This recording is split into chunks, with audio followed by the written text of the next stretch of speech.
umenya igitero giturutse ubona kiri kigusatira ukabona kikugezeho ukabona kikura guteye gutyo. Kabiri, iyo uzibona ni ikimenyetso cyerekana ko ufite ibitero by'abarozi benshi ndetse harimo n'ibyago byo kuba warwaza byanashyira umuntu mu rupfu. Ngira ngo umunsi umwe na Silas ahantu dusanga yazinjira no muri prison no mugati ufunze no muri firigo ukuntu firigo ikonje hose zikanga zikahajya hose. Kibari ikibazo cyo gihe umwana arapfa na sarapfa bakurikirana. Kandi no mudamu ahita arwara kandi bafite n'ubukwe. Nyumvira ibintu nk'ibyo. Ushobora gutungurwa n'ibi. Ikindi iyo uzirose bisobanura ko ushobora gutungurwa n'ibihe bibi utari witeze. Yego.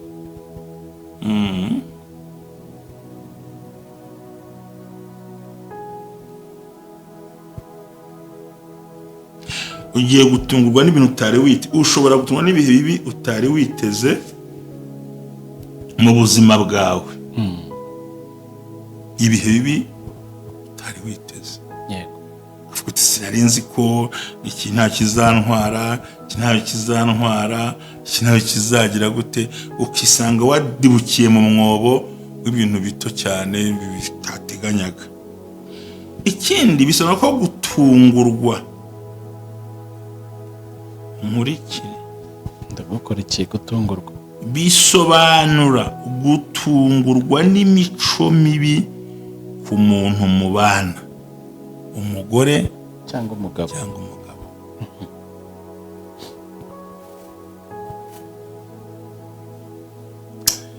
Aha nvuga ngo hari ukuntu umuntu atungurana kibaza nimba ari wawo. Nicyo bisobanura. Ushobora gutungurwa n'imico mibi y'umuntu mubana, umugabo cyangwa umugore. Ikindi kubona uzatungwa nuko bazawukura mu kazi.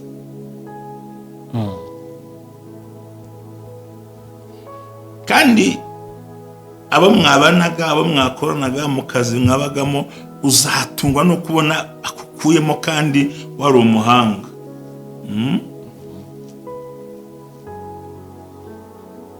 Ubwo rero witegure mu gihe urozo ntuzinishize bikurikirana mu buzima bwawe.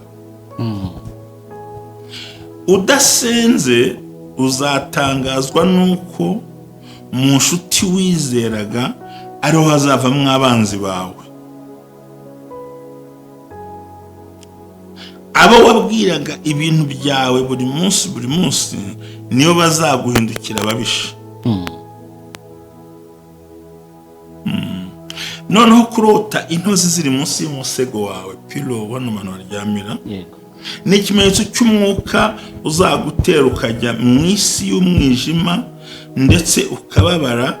Inzu yawe igaterwa n'umutima mubi, kutavugana, kutagera ku ntego, gushwana, guteranya, kudahuza no guhangana no kubeshyerana, kuko zo icyazo no gucanganya abantu.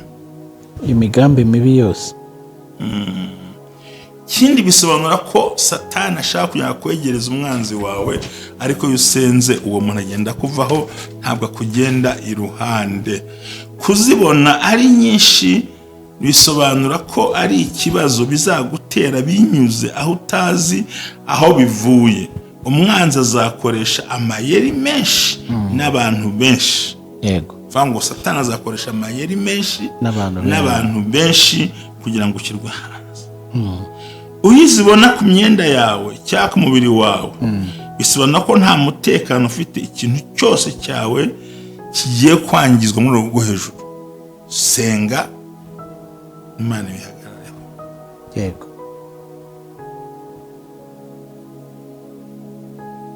Ikindi kurota intozi zamaze gusa nk'izihagarara bisobanura ko Satani agiye gufunga umugisha wawe. Inso cy'umugisha wawe ugiye gufungwa, iterambere rifungwe. Ikindi bisobanura ko niba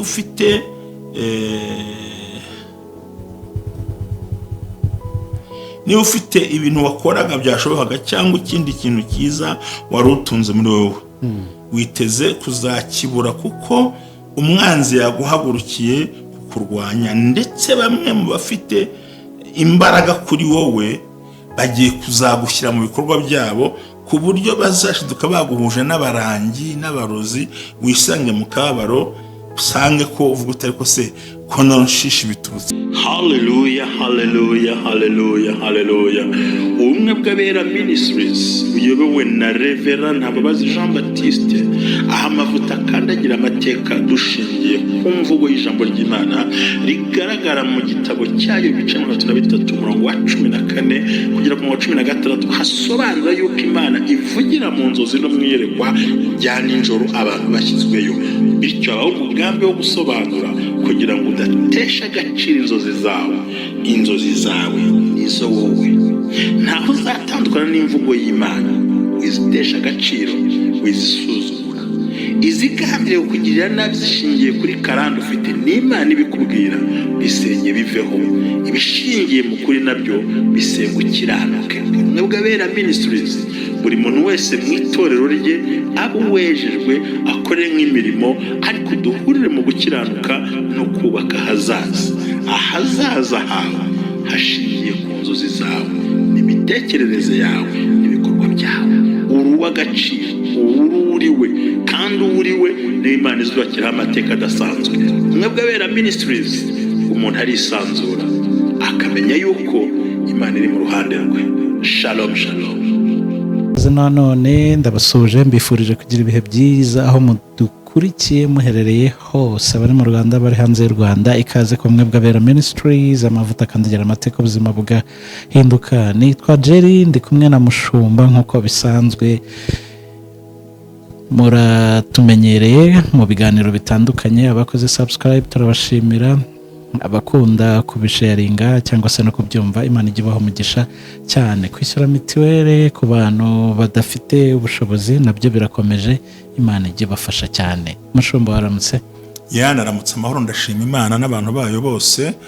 Ndashimira abakunzi bacu badukunda ku Bumwe bw'Abera Ministries, kandi ndashimira abantu bose basengeye Jerry. Imana ishimwe. Ni ukuri bariya umenya ko ufite abakunzi ugeze mu byago, yego, ukamenya ko ufite n'abakunzi ugeze n'abanzi ugeze mu byago.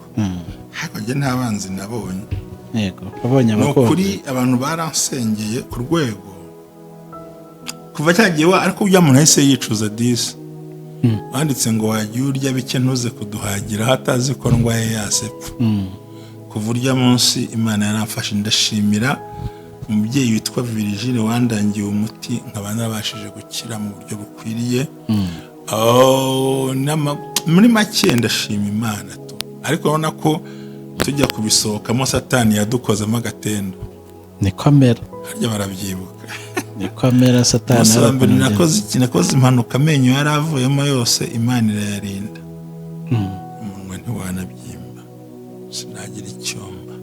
Iminsi ikurikiyeho nawe twari uvunikiye ahangaha, na mikorofone zibihomberamo, na telefone irameneka, telefone yawe ya Sirasi irameneka, wa muhungu urugi rwari rumwishe niyo muca amaguru, na Yusufu moto yari imuhitanye. Ni igikamyo cyamuhushije. Iyi ni igikamyo cyamuhushije cyangwa kimuhitanye, kandi byose bikorerwa umunsi umwe.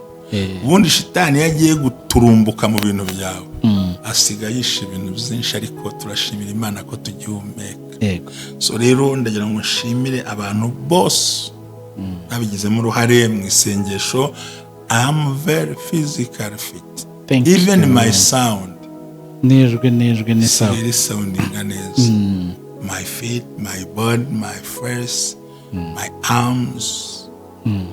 I think no man has bombs. Nta mugabo ugira bombs, mugabo agira akabuno, agatafari. So I'm so excited. Uranejejwe n'Imana mu mutima wawe. Yeah, the blood of Jesus. Amen. And the power of the Holy Ghost, Holy Spirit. So it's covered me, warantwikiriye cyane. So now I'm so happy. Kandi nibwira ko duciye mu gihembwe kitugoye, ariko ndimo ntegura abanyamasengesho tujya tubana ngo bitegure icyumweru cya kabiri cy'ukwezi kwa munani. Tuzasenga 7 days. iminsi 7 cyane y'imbaraga kandi turi hejuru cyane. So rero Imana ikumera umugisha, Imana ikundindire. Ndifuza ko iminsi tuganira ku cyo twita anti utari shangazi. Mu Kinyarwanda ni a na na na t ENT intozi.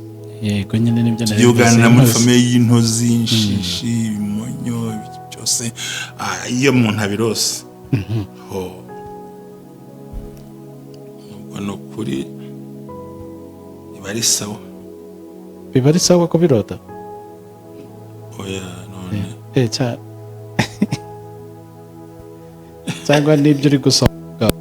Oya yerekata yewe ukuntu mbayeho ushobora kubwira ndimo nkora n'ibindi kandi ibyo nkora bitishe gahunda. Ni ukuvuga ngo hari uruhande rumwe intozi cyangwa ishishi zigaragara mu muryango w'ibintu bizima, ariko urundi ruhande reka buriya inzozi dushobora kurota inzozi kimwe ariko ntizisobanurwe kimwe kuko ubuzima bwacu ntiburinganiye. Status yacu iratandukanye, bifata ubusobanuro. Hari abantu usanga aje kubyitiranya, no biratandukanye 100%. Yego. Sibyo. Ngira ngo turebe imigani, Proverbs chapter 6 verses 6 and 8. Imigani 6 umurongo wa 6 kugera ku murongo 8. Imigani ibice 6 umurongo wa 6 kugera ku 8 haragize ngo wa munyabute we sanga ikimonyo witegereze uko kigenza kandi ugire ubwenge.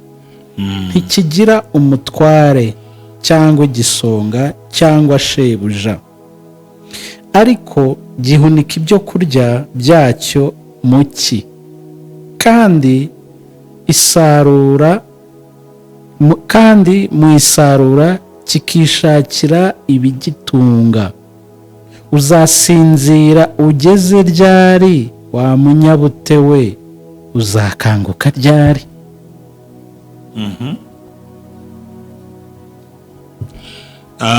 Ndumva waharangije.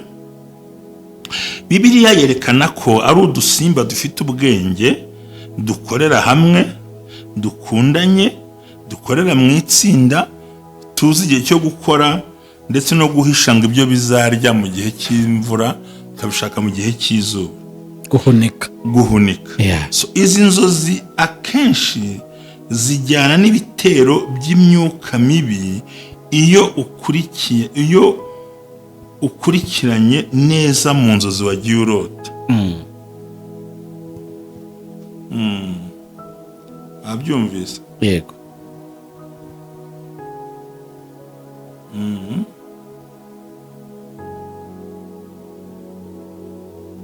Ibyo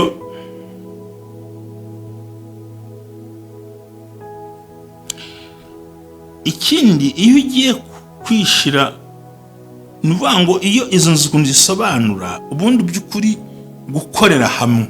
Burya bavandimwe inshuti z'Imana, turadusimba duto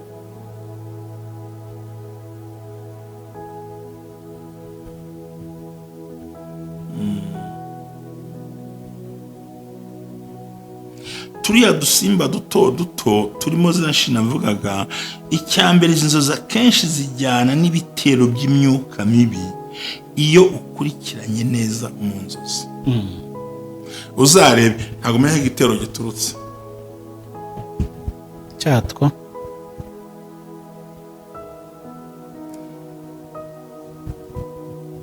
Ntabwo umenya igitero giturutse, ubona kiri kigusatira, ukabona kikugezeho, ukabona kikura guteye gutyo. Kabiri, iyo uzibona ni ikimenyetso cyerekana ko ufite ibitero by'abarozi benshi ndetse harimo n'ibyago byo kuba warwaza byanashyira umuntu mu rupfu.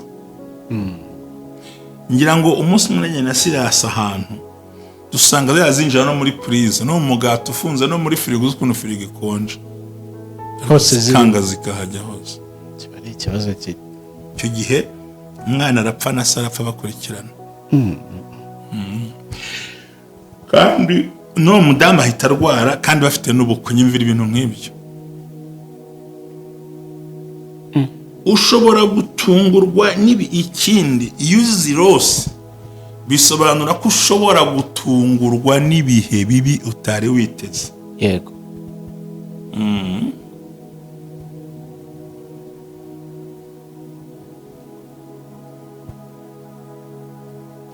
Ugiye gutungurwa n'ibintu utari witeze. Ushobora gutungurwa n'ibihe bibi utari witeze mu buzima bwawe.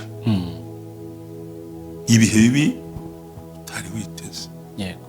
Ufite sinari nzi ko iki nta kizantwara, iki nta kizantwara, iki nta kizagira gute, ukisanga wadibukiye mu mwobo w'ibintu bito cyane bitateganyaga. Ikindi bisobanura ko gutungurwa nkurikire ndagukora iki gutungurwa bisobanura gutungurwa n'imico mibi ku muntu mubana, umugore cyangwa umugabo.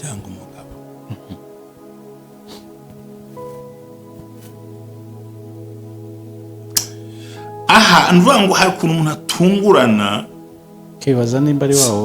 nicyo bisobanura. Ushobora gutungurwa n'imico mibi y'umuntu mubana, umugabo cyangwa umugore. Ikindi kubona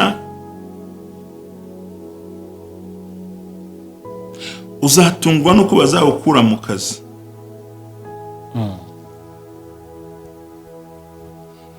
Kandi abo mwabanaga, abo mwakoranaga mu kazi mwabagamo, uzatungwa no kubona akukuyemo kandi wari umuhanga.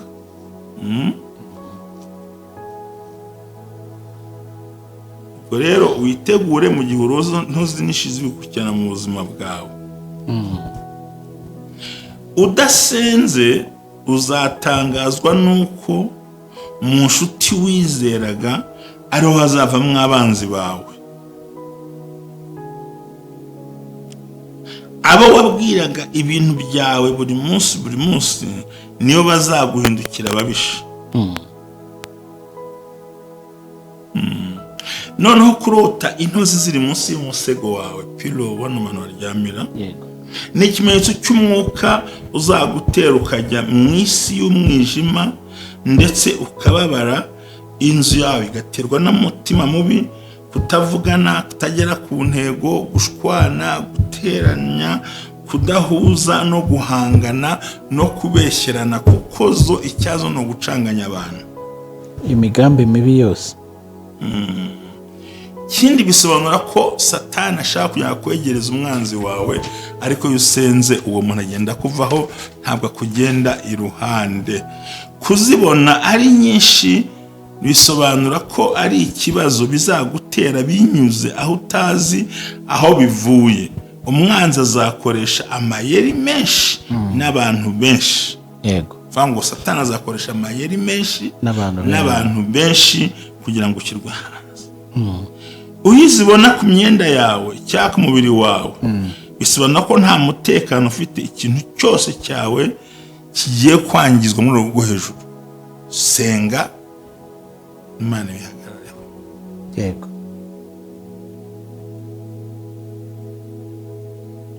Ikindi kurota intozi zamaze gusa nk'izihagarara bisobanura ko Satani agiye gufunga umugisha wawe. Icyo cy'umugisha wawe ugiye gufungwa, iterambere rifungwe. Ikindi bisobanura ko niba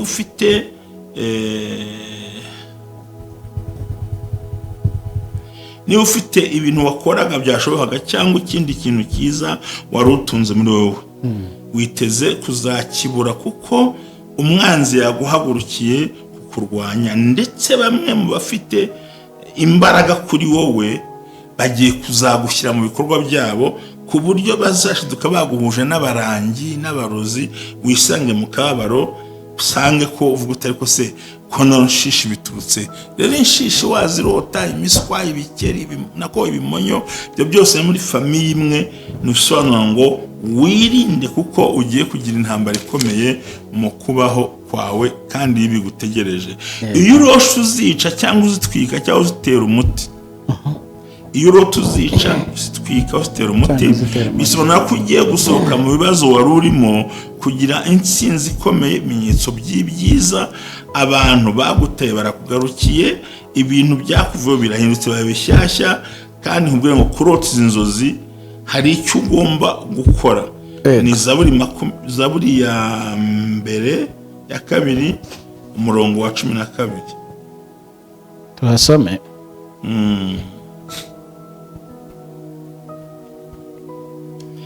Ako ushobora gutwara umwanya. Hari ikibazo se ariko tuhasome, ni iminota mike. Zaburi ya kabiri Anzari ya kabiri umurongo wa mbere na kabiri.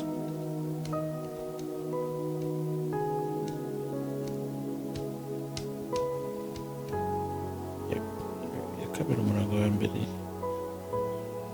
Ari 21:12. Ako ni 21:12.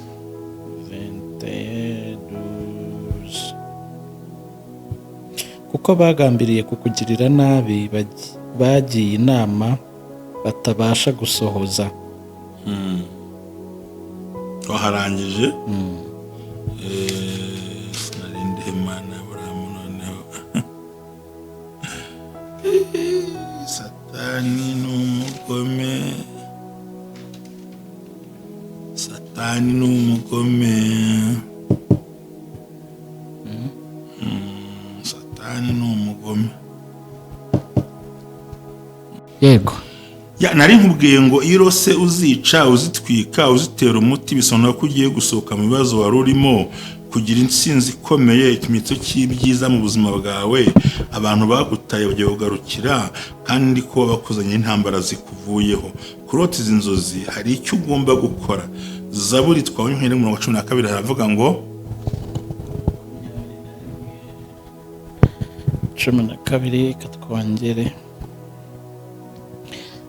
Haragira hati kuko bagambiriye kukugirira nabi, bagiye inama batabasha gusohoza. Bagambiriye kukugirira nabi, ko bagiye inama batabasha gusohoza, kandi ntibazigera nayisohoza, n'undi zabananira, ntaho bazagera, ntacyo bazakora, ntako bizagenda. Imana izakomeza kubana na n'undi wese, kandi gutabare kuzirota si ikibazo gusa. Nivuga ngo umuntu uzirota arimo yica, azicayo n'ikibisobanura. Umwanya nibabona akanya bazisomera Zaburi 22:16, bizaborohera nabyo, afite icyo bisobanura. Yego. Kandi bikabera akamaro cyane gakomeye. Undi nawe akabona Zaburi 3:28 byose ikabafasha. Hakaza na Zaburi ya 90 ngo bamubwisho bwisumba byose, azamushigishobora byose. Kuzirota si ikibazo, ikibazo no kumenya ngo wazirose ute, mu yihe periode, mu yihe nzira. Kandi nongere nkubwire ngo ntihakagire inzozi gukura umutima. Iyashatse kubimenya, ishaka no kubyigizayo. Yego. Shalom.